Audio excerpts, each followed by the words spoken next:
যুক্তরাষ্ট্র ও ইসরায়েলের সঙ্গে ইরানের সংঘাত এবার সম্পূর্ণ নতুন ও চরম বিপজ্জনক এক বাঁকে মোড় নিয়েছে।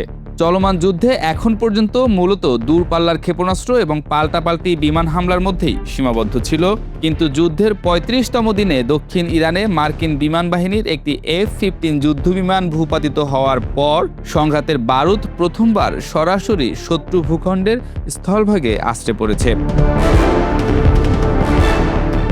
ব্রিটিশ গণমাধ্যম দ্য টেলিগ্রাফ এক বিশেষ প্রতিবেদনে জানিয়েছে, বিধ্বস্ত বিমানের নিখোঁজ পাইলটকে যে কোনো মূল্যে উদ্ধার করতে ইতোমধ্যে সরাসরি ইরানের মূল ভূখণ্ডে প্রবেশ করেছে মার্কিন বিশেষ বাহিনীর তুখোর কমান্ডোরা।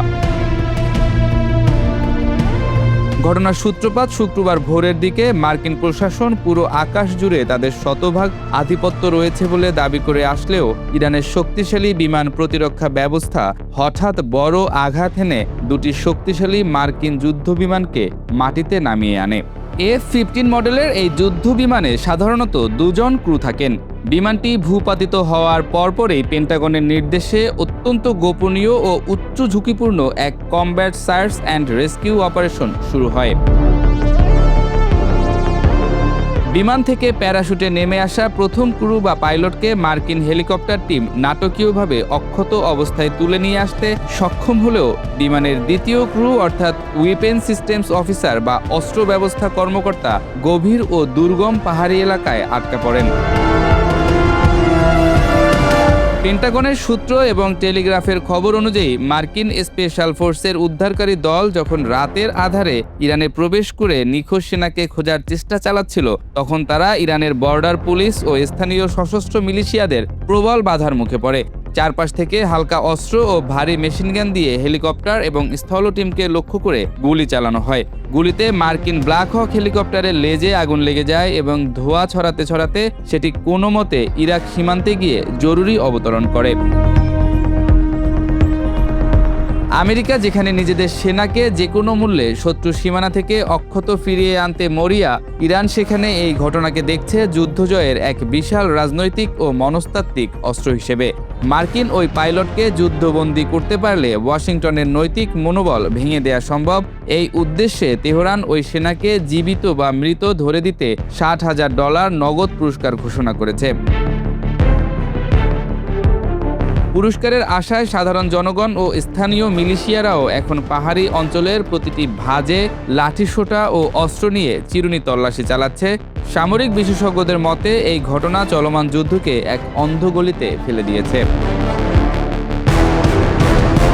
এদিকে ইরানের সঙ্গে চলমান সংঘাতের জেরে মার্কিন সামরিক বাহিনীর ক্ষয়ক্ষতির একটি খতিয়ান প্রকাশ করেছে যুক্তরাষ্ট্রের প্রতিরক্ষা বিভাগ বা পেন্টাগন।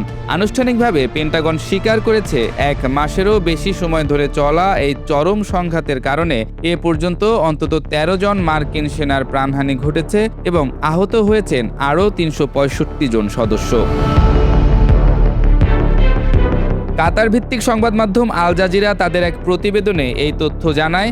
মার্কিন প্রতিরক্ষা দপ্তর পেন্টাগনের হিসেব অনুযায়ী আহত 365 জনের মধ্যে 247 জন মার্কিন সেনাবাহিনীর সদস্য। এছাড়া মার্কিন নৌবাহিনীর 63 জন ও বিমান বাহিনীর 36 জন আহত হয়েছেন। বাকি 19 জন মার্কিন মেরিন সেনা।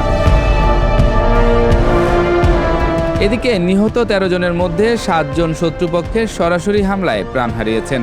এর মধ্যে কুয়েতের একটি বন্দরে চালানো ড্রোন হামলায় প্রাণ হারিয়েছেন 6 জন এবং অন্যজন সৌদি আরবের প্রিন্স সুলতান বিমান ঘাঁটিতে হামলায় গুরুতর আহত হওয়ার পর মারা যান। বাকিদের প্রাণহানি ঘটেছে যুদ্ধ সংক্রান্ত দুর্ঘটনাজনিত কারণে।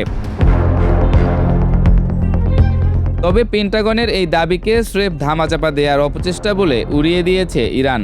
তাদের দাবি, নিখুঁত ক্ষেপণাস্ত্র ও ঘাতক ড্রোন হামলায় মধ্যপ্রাচ্যে ইসরায়েল ও যুক্তরাষ্ট্রের সামরিক সদস্যদের নিহতের প্রকৃত সংখ্যা পেন্টাগনের দেয়া তথ্যের চেয়েও অনেক বেশি। অন্যদিকে শুক্রবার আকাশযুদ্ধে বড় ধাক্কা খেয়েছে মার্কিন সামরিক বাহিনী। ইরানের আকাশ প্রতিরক্ষা ব্যবস্থার আঘাতে মার্কিন বাহিনীর অন্তত 2টি অত্যাধুনিক যুদ্ধবিমান ভূপাতিত হয়েছে বলে খবর পাওয়া গেছে। মার্কিন সামরিক বাহিনীর গত 20 বছরের ইতিহাসে এমন ঘটনা ঘটেনি। ইরানের এই বিরল সাফল্য নতুন করে ভাবিয়ে তুলেছে মার্কিন প্রশাসন সহ গোটা বিশ্বকে। বিশেষজ্ঞরা বলছেন, স্থলযুদ্ধ শুরু হোক কিংবা না হোক, ইরানে এই সাফল্য আর মার্কিন সক্ষমতা প্রশ্নবিদ্ধ হওয়ায় চলমান যুদ্ধ আরও তীব্র হয়ে উঠতে পারে।